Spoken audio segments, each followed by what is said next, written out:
Bonjour et bienvenue sur la lettre d'ADD de janvier 2022. Le dossier d'ADD de ce mois-ci nous a été préparé par des membres d'ADD que nous remercions chaleureusement. Il a été relu, commenté et complété par le comité de relecture d'ADD. Ce mois-ci, le thème est l'immigration pour y voir plus clair. À l'approche de l'élection présidentielle, le terme de l'immigration mobilise l'espace médiatique et le débat politique.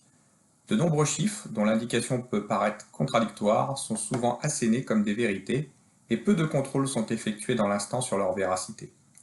Pour apporter notre contribution à une meilleure connaissance du sujet, nous vous livrons dans cet article non pas notre opinion, qui n'aurait pas grand intérêt, mais une information factuelle construite à partir des nombreuses notes, études, statistiques de l'INSEE, de l'INED, Institut national d'études démographiques, ou le ministère de l'Intérieur. L'analyse de l'immigration est complexe, car à chaque typologie de migrants répond des critères précis. Les immigrés de nationalité française, les immigrés étrangers, les enfants migrants sans parents, les demandeurs d'asile, etc.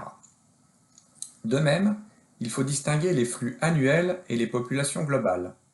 Les entrées, mais aussi les sorties du territoire, voire les décès et les naissances parmi les immigrés. C'est sans doute cette complexité qui suscite des batailles de chiffres de la part d'hommes politiques, auxquels s'ajoutent des débats philosophiques séculaires sur l'accueil des étrangers. Il ressort des informations recueillies une série de constats que nous vous livrons, sans procéder à l'analyse des causes et des remèdes, à chacun de se forger sa propre opinion. Premièrement, combien d'immigrés vivent en France? Définition. Selon la définition de l'ONU, on entend par immigré toute personne vivant en France de nationalité étrangère, née à l'étranger ou ayant acquis la nationalité française ultérieurement, mais née à l'étranger. On entend par étranger toute personne vivant en France de nationalité étrangère ainsi que leurs enfants nés en France. Ces derniers pourront opter ultérieurement pour la nationalité française sous certaines conditions.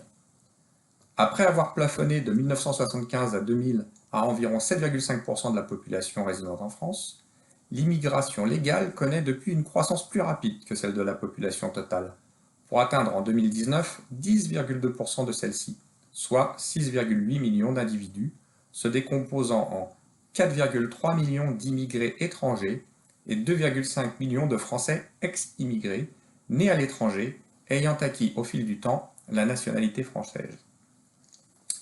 Avec un taux de 10,2%, la France se situe dans la moyenne de l'Union européenne, et sensiblement en dessous de l'Allemagne, l'Autriche, la Suède, dont les taux sont respectivement 17,1, 17,4 et 15,4%. S'agissant de l'immigration illégale, il n'existe pas de statistiques officielles permettant d'en appréhender l'exacte importance.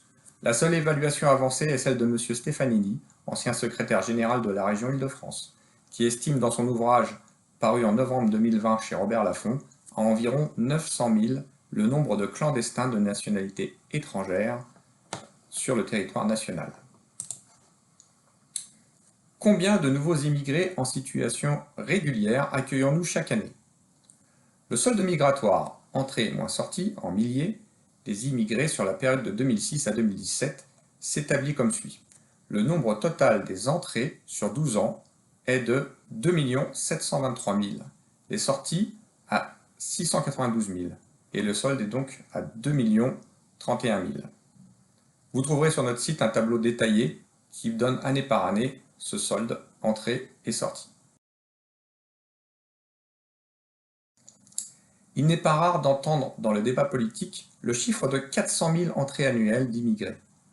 Ce chiffre est exact si l'on raisonne en entrée et pas en solde migratoire, qui soustrait les entrées et les sorties, et si l'on y ajoute le nombre de nouveaux demandeurs d'asile en attente d'une reconnaissance de statut de réfugié. En revanche, si l'on retient comme unité de mesure le solde migratoire des bénéficiaires d'un titre de séjour, on obtient un flux moyen annuel de 175 000 sur la période 2006 à 2017. À ce chiffre, il faudrait ajouter les demandeurs d'asile déboutés restant sur le territoire, mais nous ne disposons d'aucune statistique qui permettrait d'en mesurer l'importance. Pour être exhaustif, il faudrait également prendre en compte le solde naturel constitué des décès diminué du nombre des naissances intervenant chaque année parmi les immigrés. Quels sont les principaux pays d'émigration vers la France? C'est une source de l'INSEE, dont vous trouverez le lien sur la lettre. En 2020, 47,5% des immigrés vivant en France sont nés en Afrique, dont majoritairement au Maghreb, et sont ventilés comme suit. 12,7% d'Algérie, 12% du Maroc, 4,5% de Tunisie, et pour 18,3% de pays de l'Afrique subsaharienne.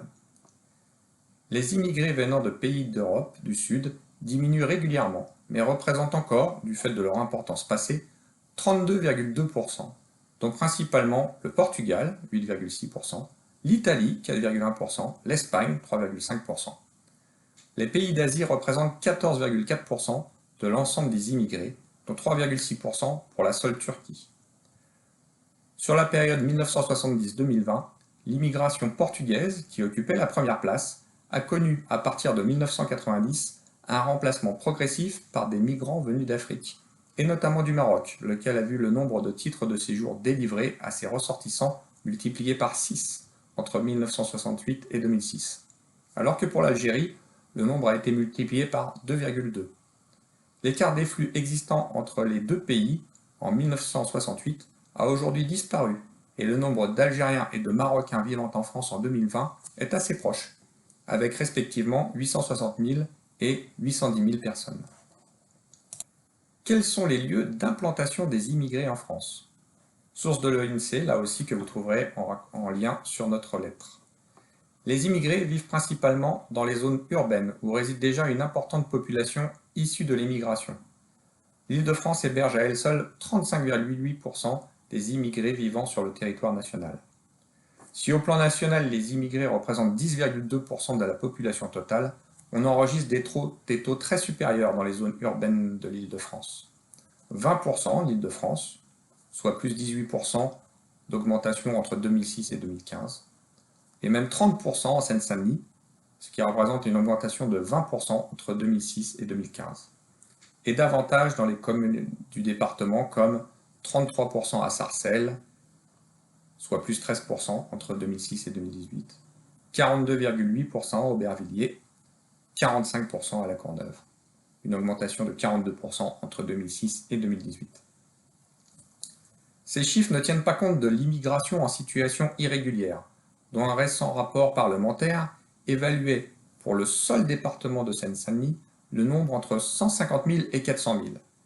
Si l'on retient l'hypothèse basse de la fourchette, le rapport des immigrés légaux et en situation irrégulière avoisinerait donc 38% de la population totale du département.